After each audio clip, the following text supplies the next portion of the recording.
వాళ్ళు కూడా వాదనలు వినిపించారు. 200 పేజీల కౌంటర్ కూడా గవర్నమెంట్ వైపు నుంచి దాఖలు చేశారు. చేసిన తర్వాత జడ్జి గారు మొత్తం వాదనలు విన్నారు.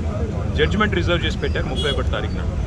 నేను ఏసీబీని ఏం కోరుతా ఉన్నానంటే, అదేవిధంగా గవర్నమెంట్ ఏం కోరుతా ఉన్నానంటే, జడ్జి గారు రిజర్వ్ చేసి పెట్టిన తర్వాత తీర్పుని మనం వెంటనే తొందరపడి, నేను ఎక్కడికి పోయేది లేదు, ఎక్కడికి తప్పించుకునేది లేదు, తొందరపడి మీరు అనవసరంగా ఎందుకు ఈ హడావిడి చేస్తున్నారని అడిగాను.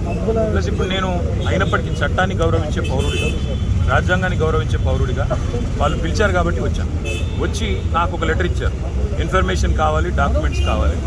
ఏం ఇన్ఫర్మేషన్ కావాలి, ఏం డాక్యుమెంట్స్ కావాలో మాకు తెలియదు, అందుకే అడిగాం. అడిగితే ఇప్పుడేమో వాళ్ళు లేటెస్ట్గా ఏం చెప్తున్నారంటే, మీరు ఒక్కరే రావాలి, లాయర్స్ రాకూడదు. ఆల్రెడీ తీర్పే అక్కడ పెండింగ్ ఉన్నది కాబట్టి మా లాయర్స్తో వస్తే మీకేం ఇబ్బంది అని అడిగితే సమాచారం ఇవ్వడం లేదు. దాంతోపాటు ఇంకా ఏమంటున్నారంటే, మీరు ఒక్కరే రావాలి. నాకు ఒక్కరే రావడానికి ఇబ్బంది ఏం లేదు, కానీ ఒక పౌరుడిగా నా ప్రాథమిక హక్కులకు కూడా భంగం వాటిల్లకుండా చూసుకోవాల్సిన బాధ్యత నా మీద ఉంటుంది. అందుకే పోలీస్ అధికారులను అడిగాను, ఎక్కడన్నా లిఖితపూర్వకంగా ఉందా నా లాయర్ రాకూడదని, దయచేసి ఉంటే ఇవ్వండి అన్నాను. సో వారు సంప్రదిస్తున్నారు. నేను ఇక్కడ కేవలం ఇవాళ ఏసీబీ ఆఫీస్కి వచ్చి మీకు ఏం ఇన్ఫర్మేషన్ కావాలి, ఇప్పుడు నన్ను వాళ్ళు అడుగుతున్న ఇన్ఫర్మేషన్ మొత్తం గవర్నమెంట్ దగ్గరే ఉంది. నేను తీసుకున్న నిర్ణయం ఏదన్నా ఉంటే అది మినిస్టర్గా తీసుకున్నాను, గవర్నమెంట్గా తీసుకున్నాను. అట్లాంటప్పుడు నా దగ్గర ఉన్నదని సమాచారం వారు ఏదైతే అపోహపడుతున్నారో అదంతా మీ దగ్గరనే ఉంది. ఈ వాదన అంతా కూడా నేను ఆల్రెడీ కోర్టులో చెప్పాను. కోర్టు ఆల్రెడీ తీర్పు రిజర్వ్ చేసి పెట్టింది. హైకోర్టు మీద ఉన్న గౌరవంతో, చట్టాల మీద ఉన్న గౌరవంతో, రాజ్యాంగం మీద ఉన్న గౌరవంతో నేను ఇక్కడికి వచ్చానని చెప్పాను. వారు మరి ఏ కారణం చేతనో నా లాయర్ నాతో రాకూడదు అంటున్నారు. మరి ఒక పౌరుడిగా నాకు నా లాయర్ను వెంటబెట్టుకుని విచారణలో భాగస్వామ్యం చేసే అధికారం నాకు ఉందని నేను అనుకుంటున్నాను. లేదు అని వారు అంటున్నారు. భారత రాజ్యాంగం నడుస్తుందని నేను అనుకుంటున్నా.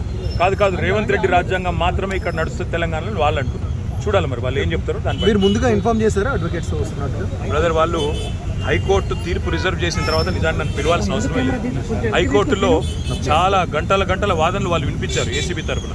ఇవాళ కొత్తగా మళ్ళీ ఇప్పుడు శోధించేది సాధించేది ఏమి లేదు. చెప్పాల్సింది కూడా చెప్పకుండా ఇక్కడేదో హడావుడు చేసి నిన్న రైతు భరోసా ఎగ్గొట్టారు కాబట్టి రైతు భరోసా నుంచి తప్పించుకోవడానికి 2 రోజులు మీడియాలో ఈ డ్రామా నడపాలని రేవంత్ రెడ్డి గారు అనుకుంటున్నారు. దీనికి మేము బాధపడం. రేవంత్ రెడ్డి గారు ఏమనుకున్నా 15,000 ఇస్తానని చెప్పి 12,000 ఇచ్చిన విషయము ప్రజలకు గుర్తుంది. మీరు ఎన్ని డ్రామాలు చేసినా మాకు ఇంకో సమాచారం కూడా ఉంది. నేను ఇక్కడికి రాగానే కావాలని కేటీఆర్ ఇంటి మీద రైడ్స్ అని చెప్పి అక్కడ రైడ్లు చేయించాలని ఆలోచన చేస్తూ ఉన్నాను. పర్వాలేదు, ఇవన్నీ డ్రామాలు మాకు తెలుసు. మీరు ఎన్ని డ్రామాలు చేసినా రాష్ట్ర ప్రజలకి నేను చేసే విజ్ఞప్తి ఒకటే, 420 హామీలు ఏవైతే రేవంత్ రెడ్డి ప్రభుత్వం ఇచ్చిందో అది అమలు చేసేదాకా కొట్లాడదాం. కేసులు ఎన్ని పెట్టినా, మీడియా మేనేజ్మెంట్ పాలిటిక్స్ ఎన్ని చేసినా భయపడాల్సిన అవసరం లేదు, బాధపడాల్సిన అవసరం లేదు. వాళ్ళు ఎన్ని రైడ్స్ చేసుకున్నా, ఎన్ని డ్రామాలు చేసినా సరిపోతుంది. నా లాయర్లు ఉంటే వాళ్ళకి వచ్చిన ఇబ్బంది ఏంటంటే, నాతో పాటు లాయర్లు ఉంటే నా రైట్స్ ప్రొటెక్ట్ చేయబడతాయి. ఇక్కడ మా పట్నం నరేందర్ రెడ్డి గారిని అరెస్ట్ చేసినప్పుడు ఆయన ఇవ్వని స్టేట్మెంట్ ఇచ్చినట్టుగా పోలీసులు తప్పుడు వార్తలు రాసి మీడియా క్లిక్ చేశారు. కాకుండా నా రైట్స్ నేను ప్రొటెక్ట్ చేసుకోవాలి కాబట్టి లాయర్ ఉండాలని కోరుతున్నాను. వాళ్ళకి వచ్చిన ఇబ్బంది సార్, ఇప్పుడు ఈ స్థాయిలో ఆంక్షలు పెట్టారు, మీరు నేరుగా విచారణకు అటెండ్ అవుతున్నారు. వాళ్ళు చెప్పిన అదే చెప్తున్నా బ్రదర్, నేను ఆంక్షలు వాళ్ళ నరేందర్ రెడ్డి గారు ఇవ్వని స్టేట్మెంట్ ఇచ్చినట్టుగా తప్పుడు స్టేట్మెంట్లు రికార్డ్ చేసిందే పోలీసు వాళ్ళు. అందుకే నాకు వాళ్ళ మీద నమ్మకం లేదు కాబట్టి నా లాయర్లను తెచ్చుకున్నాను. ఇప్పుడు మా ఇంటి మీద రైడ్స్ రైడ్స్ చేసి కూడా నాకు తెలిసి ఏం చేయబోతుంది, రైడ్స్ చేసి అవసరమైతే కొన్ని ఇంప్లాంట్ చేసి కొన్ని లేనిపోని సృష్టించి అందులో ప్లాంట్ చేసి దాని మీద కేసు బనాయించాలని వీళ్ళ చిల్లర ప్రయత్నం. నేను చిట్టినాయుడు గారికి చెప్పేది ఒకటే, ఇవన్నీ డ్రామాలు చేసినా, ఎన్ని కథలు పడ్డా, ఎన్ని అక్రమ కేసులు పెట్టినా, నువ్వు రైతు భరోసా ఎగ్గొట్టింది ప్రజలకు తెలుసు, నువ్వు మాట తప్పింది తెలుసు, 420 హామీలు ఎత్తగొట్టింది ప్రజలకు అర్థమైంది. నువ్వెన్నీ చేసుకున్నా తప్పకుండా నేను వదిలిపెట్టాం. ప్రజాక్షేత్రంలో తప్పకుండా మా హక్కుల కోసం కొట్లాడు. ఇవాళ నేను అడిగేది ఏంటంటే, మొన్న నరేందర్ రెడ్డికి జరిగింది, వాళ్ళ నాకు జరగదని గ్యారంటీ ఏంది? నరేందర్ రెడ్డి ఈయన స్టేట్మెంట్ ఇచ్చినట్టు, కన్ఫెషన్ ఇచ్చినట్టు, అనవసరంగా నా పేరు చెప్పినట్టు లేనిపోని పుకార్లు వీళ్ళే సృష్టించిన పోలీసు వాళ్ళు మీడియాకు లీక్లు ఇచ్చారు. ఇలా నాకు కూడా అట్లే చేస్తారనేది నా డౌట్. రెండవది ఇవాళ నేను మళ్ళీ చెప్తున్నా, నేను ఇక్కడ రాగానే నా ఇంటి మీద రైడ్ చేయాలని చెప్పి వాళ్ళు ప్లాన్ చేసుకున్నారు. తప్పకుండా నా ఇంటి మీద రైడ్ చేస్తే కూడా అన్లయమని ఇరికిచ్చి రేవంత్ రెడ్డి గారు ఇచ్చిన 2 చిట్టీలు, అవసరమైతే ఇంకో 2 ఏమైనా సృష్టించి అని ఇరికిచ్చి కావాలని బదనాం చేయాలన్న చిల్లర ప్రయత్నం చేస్తున్నారు. నా హక్కుల కోసం తప్పకుండా నేను కొట్లాడతాను.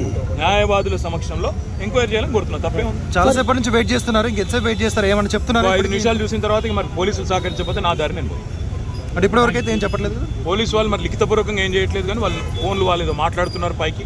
రేవంత్ రెడ్డికి మాట్లాడుతున్నారో, మరి ఇంకా డీజీపీకి మాట్లాడుతున్నారో, ఎవరికి మాట్లాడుతున్నారో తెలియదు. వాళ్ళు ఏం చెప్తారో దాన్ని బట్టి నా తదుపరి సార్ ఇప్పుడు అడ్వకేట్స్ ని అనుమతి లేదు అనేది అయితే నిబంధన లేదు కదా సార్. అడ్వకేట్స్ అనుమతి లేదు అనేది తప్పు. మొన్న పట్నం నరేందర్ రెడ్డి మీద ఏ కుట్ర అయితే వీళ్ళు చేసిండ్రో, ఆయన ఈయని స్టేట్మెంట్ ఇచ్చినట్టు పోలీసు వాళ్ళు ఏదైతే దొంగ స్టేట్మెంట్ సృష్టించి ఆయనను నన్ను బద్నాం చేసే ప్రయత్నం చేసిండ్రో అది జరగకూడదన్నదే నా తాపత్రయం. అందుకే లాయర్ ఉండాలని నేను కోరుతున్నా. లాయర్ ఉంటే వాళ్ళకి అభ్యంతరం ఏందో నాకు అర్థమైతలేదు. ఏమైనా కానూను ఉందా చూపెట్టు, కాగితం చూపెట్టు, కాగితం చూపెట్టు.